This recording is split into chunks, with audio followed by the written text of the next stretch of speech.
5월 31일 수요일 오늘의 말씀은 사무엘하 24장 15절에서 25절의 말씀입니다. 이에 여호와께서 그 아침부터 정하신 때까지 전염병을 이스라엘에게 내리시니 단에서부터 부엘세바까지 백성의 죽은 자가 7만 명이라. 천사가 예루살렘을 향하여 그의 손을 들어 멸하려 하더니 여호와께서 이 재앙 내리심을 뉘우치사 백성을 멸하는 천사에게 이르시되 족하다. 이제는 내 손을 거두라 하시니 여호와의 사자가 여부수 사람 아라우나의 타작마당 곁에 있는지라. 다윗이 백성을 치는 천사를 보고 곧 여호와께 아뢰어 이르되 나는 범죄하였고 악을 행하였거니와 이 양 무리는 무엇을 행하였나이까? 청하건대 주의 손으로 나와 내 아버지의 집을 치소서 하니라. 이날에 갓이 다윗에게 이르러 그에게 아뢰되 올라가서 여부수 사람 아라우나의 타작마당에서 여호와를 위하여 제단을 쌓으소서 하매 다윗이 여호와께서 명령하신 바 갓의 말대로 올라가니라. 아라우나가 바라보다가 왕과 그의 부하들이 자기를 향하여 건너옴을 보고 나가서 왕 앞에서 얼굴을 땅에 대고 절하며 이르되 어찌하여 내 주 왕께서 종에게 임하시나이까 하니 다윗이 이르되 내게서 타작마당을 사서 여호와께 제단을 쌓아 백성에게 내리는 재앙을 그치게 하려 함이라 하는지라. 아라우나가 다윗에게 아뢰되 원하건대 내 주 왕은 좋게 여기시는 대로 취하여 드리소서. 번제에 대하여는 소가 있고 뗄 나무에 대하여는 마당제라는 도구와 소의 멍에가 있나이다. 왕이여 아라우나가 이것을 다 왕께 드리나이다 하고 또 왕께 아뢰되 왕의 하나님 여호와께서 왕을 기쁘시게 받으시기를 원하나이다. 왕이 아라우나에게 이르되 그렇지 아니하다. 내가 값을 주고 내게서 살이라. 값 없이는 내 하나님 여호와께 번제를 드리지 아니하리라 하고 다윗이 은 50세겔로 타작마당과 소를 사고 그곳에서 여호와를 위하여 제단을 쌓고 번제와 화목제를 드렸더니 이에 여호와께서 그 땅을 위한 기도를 들으심에 이스라엘에게 내리는 재앙이 그쳤더라. 아멘. 부모는 언제나 자녀를 사랑합니다. 자녀를 향한 부모의 사랑은 크게 두 가지로 나타나요. 첫 번째, 자녀가 잘하고 바른 방향으로 가면 그 잘하는 것에 대해서 칭찬해주고 격려해주고 인정해주고 축복해줍니다. 다 사랑이 있기 때문에 그래요. 반대로 자녀가 잘못하고 나쁜 방향으로 가면 부모는 혼을 냅니다. 그래도 말을 안 들으면 회초리를 듭니다. 미워서일까요? 그렇지 않죠. 이 또한 사랑이 있기 때문에 그렇습니다. 사랑하지 않으면 혼내지 않습니다. 사무엘서의 오늘 마지막 장을 보면 다 그런 상황입니다. 다윗과 이스라엘은 하나님보다 자신을 더 의지하는 교만함으로 인구조사를 했고 하나님께 지금 혼나고 있는 상황이에요. 회초리를 맞고 있는 상황이죠. 선지자 갓을 통하여서 다윗에게 세 가지 형벌을 제시하셨습니다. 첫 번째, 7년 기근. 두 번째, 3개월 동안 적에게 쫓겨다님. 세 번째, 3일의 전염병. 이 세 가지 중에 하나를 택하라고 얘기했어요. 하나님은 결국 3일에 전염병을 내리셨고 그로 인하여 7만 명이나 되는 사람이 죽게 되는 큰 형벌을 받게 되었습니다. 참 그런데 놀라운 것은 이렇게 하나님의 회초리가 백성들 가운데 임하고 있는 와중에도 자녀를 향한 하나님의 사랑이 굉장히 놀랍습니다. 16절의 말씀에 보니까 천사가 예루살렘을 향하여 그의 손을 들어 멸하러 하더니 여호와께서 이 재앙 내리심을 뉘우치사 백성을 멸하는 천사에게 이르시되 족하다. 이제는 네 손을 거두라 하시니 여호와의 사자가 여부수 사람 아라우나의 타작마당 곁에 있는지라. 여러분, 하나님께서 어떤 사랑을 보이시죠? 재앙 내리심을 뉘우치셨다라고 기록하고 있어요. 뉘우쳤다는 것은 슬퍼하셨다는 것입니다. 손을 거두셨다는 것입니다.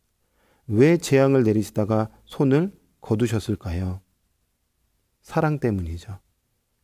사랑하시기 때문에 하나님께서 그의 손을 멈추셨던 것입니다. 믿음의 성도 여러분, 우리를 향한 하나님의 마음은 멸망이 아닙니다. 재앙도 아니고 고통도 아닙니다. 평안이고 위로고 회복이고 안식인 것입니다.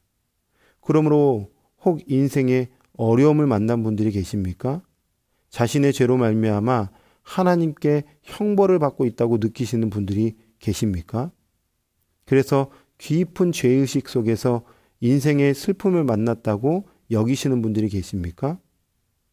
여러분, 징계 중에도 놓치지 않아야 될 것은 하나님은 우리의 고통을 같이 아파하십니다. 그리고 죄로부터 하나님의 백성들이 떠나기를 원하고 계신다는 것입니다.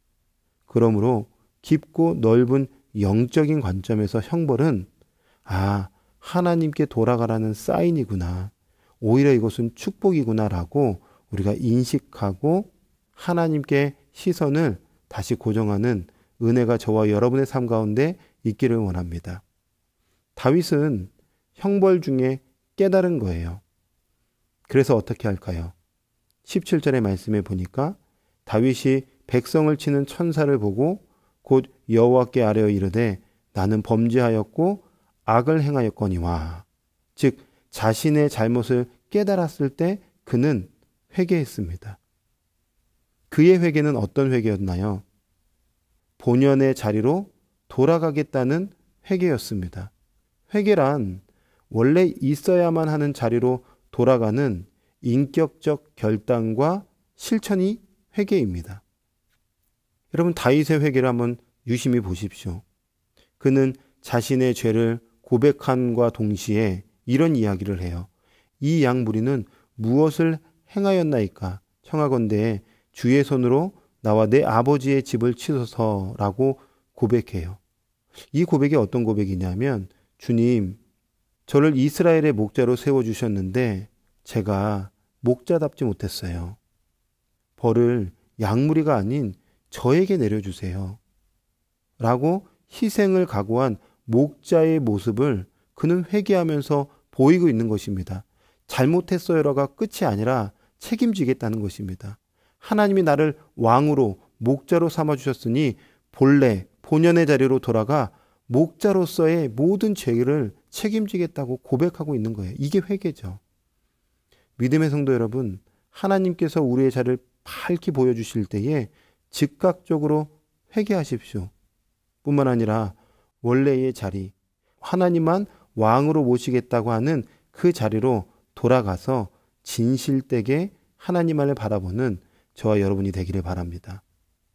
여러분, 그리고 기억해야 됩니다. 무엇을 기억해야 되냐? 회개는 예배 회복의 시작입니다. 한 번 더요. 회개는 예배 회복의 시작입니다. 다윗이 여호와께 죄를 고백하고 자신의 모든 죄를 책임지겠다는 자세를 보이자 선지자 갓이 다윗에게 와요. 그리고 말해주죠. 18절에 올라가서 여부스 사람 아라우나의 타작마당에서 여호와를 위하여 제단을 쌓으소서. 다윗은 순종해요.